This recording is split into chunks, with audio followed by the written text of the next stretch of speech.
أعوذ بالله من الشيطان الرجيم بسم الله الرحمن الرحيم দক্ষিণ বাংলার অন্যতম জনপদ দ্বীপ জেলা ভোলার বরানউদ্দিন উপজেলা স্বনামধন্য বিদ্যাপীঠ দারুস সুন্নাত মডেল মাদ্রাসা কর্তৃক 2025 সনের দাখিল পরীক্ষার্থীদের দোয়া ও বিদায় অনুষ্ঠান উদযাপন উপলক্ষে আয়োজিত আজকের এই অনুষ্ঠানে উপস্থিত আছেন সম্মানিত সভাপতি, প্রধান অতিথি, বিশেষ অতিথি।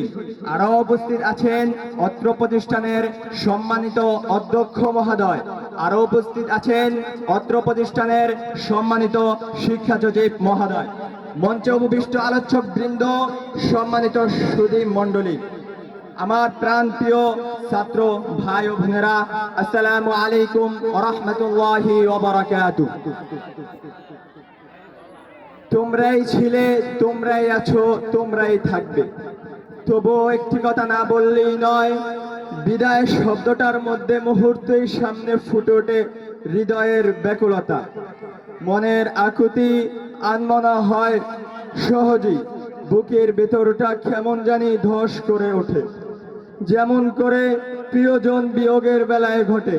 খুব ভালোবাসার জন্য হলে তা হয় আরো বিষাদময়। যদিও সকল বিদায় একই রকম নয়, কিছু বিদায় চিরজীবনের জন্য, কিছু আবার ক্ষণিকের বিদায়। দুটোই কম বেশি দুঃখজনক। একজাত নক্ষত্রের একদিন ধূমকেতুর মতো আবির্ভাব হয়েছিল, তারা আজ চোখের অন্তরালে অনেক দূরে চলে যাবে। জানি এভাবে আর দেখা হবে না।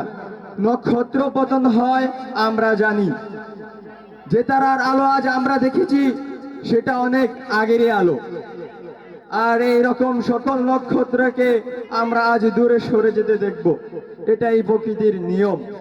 এক প্রস্থান নেবে, তবেই নতুনের আগমন ঘটবে। যাদেরকে নিয়ে এত উল্লাস, আনন্দ, দুঃখ বেদনার মাঝেও ভালো ছিলাম, তাদেরকে আজ দুঃখ ভারাক্রান্ত হৃদয়ে সময়ের শাসন মেনে বিদায় জানাতে হচ্ছে। তাদেরকে আমরা সেইভাবে একই অঙ্গনে আর দেখব না। হয়তো কোনো একদিন কোনো চৌরাস্তার মোড়ে ব্যস্ততার মাঝে মোলাকাত হবে, বেশি কথা আর হবে না। ক্ষণিকের মুহূর্তে যা হয় সেটাই। হঠাৎ করে আপন কাজে ব্যস্ত হয়ে হারিয়ে যাব, তখন পূর্বের কথা স্মরণ করে একটু বিষণ্ণতা আসবে, এটাই সত্যি। তবু একটি কথা বলবো, তোমরা যেখানেই থাকো ভালো থাকো, যেখানেই যাও না কেন তোমাদের সুগন্ধি সারা বাগান ভরিয়ে তুলবে, এই আমার দৃঢ় বিশ্বাস। তারা হয়ে সমস্ত আকাশকে ঝলঝল করে জ্বালাবে, দীপ্তময় করে তুলবে পৃথিবীর আনাজ কানাজ। এই আস্থা গোবরে পোষণ করে সকল বন্ধুদের আন্তরিক শুভেচ্ছা। তথাকথিত অত্যন্ত দুঃখ পরাক্রান্ত হৃদয়ে বলতে হচ্ছে, আজ আমাদের দোয়া ও বিদায় অনুষ্ঠান। যদিও আমরা মনে করি এটা একটা বিদায়ের আনুষ্ঠানিকতা শুধুমাত্র, কারণ মন থেকে চির বিদায় নেওয়া হয়তো কখনোই সম্ভব না। অনেক দিন ধরে আমরা এই মাদ্রাসায় পড়াশোনা করেছি এবং এই মাদ্রাসার সকল হুজুর এবং স্যাররা আমাদের অত্যন্ত দক্ষতার সাথে পড়িয়েছেন, তা আমাদের মনে থাকবে সব সময়। এই জন্য আমরা সকল শিক্ষকদের কাছে চিরকৃতজ্ঞ হয়ে থাকব। কিন্তু হচ্ছে না থাকা সত্ত্বেও আমাদেরকে আজ অত্র মাদ্রাসা থেকে বিদায় নিতে হচ্ছে। আজ শিক্ষা জীবনের একটি অধ্যায়ের সমাপ্ত দ্বার প্রান্তে পা রেখে আরেকটি নতুন অধ্যায়ের পা রাখার উদ্দেশ্যে আমরা বিদায় নিতেছি।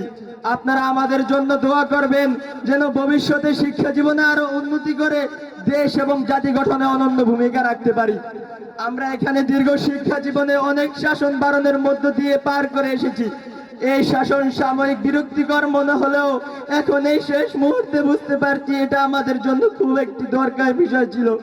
তাই আমাদের কোনো যদি আচরণে আপনারা কষ্ট পান, তাহলে আমাদেরকে ক্ষমা করে দিবেন। সমস্ত দাখিল পরীক্ষার্থী ছাত্রদের পক্ষ থেকে আমি বিনীতভাবে আপনাদের কাছে ক্ষমা আবেদন প্রার্থী। যাই হোক, বিদায় মুহূর্তে আর বেশি কিছু বলতে চাই না। এই মাদ্রাসা এবং মাদ্রাসার সকল শিক্ষকদের উজ্জ্বল ভবিষ্যৎ ও দীর্ঘায়ু কামনা করি এবং আমার সিনিয়র ছোট ভাই বোনদের প্রতি রইল অপরন্ত ভালোবাসা। তোমরা শিক্ষকদের কথা শুনবে এবং পালন করবে, এই বলে দাখিল পরীক্ষার্থী ছাত্রদের ভালোবাসা ও অভিনন্দন জানিয়ে এখানে আমার বক্তব্য রেখে যাচ্ছি। সবাই ভালো থেকো, ধন্যবাদ। আসসালামু আলাইকুম ওয়া রাহমাতুল্লাহি ওয়া বারাকাতুহু।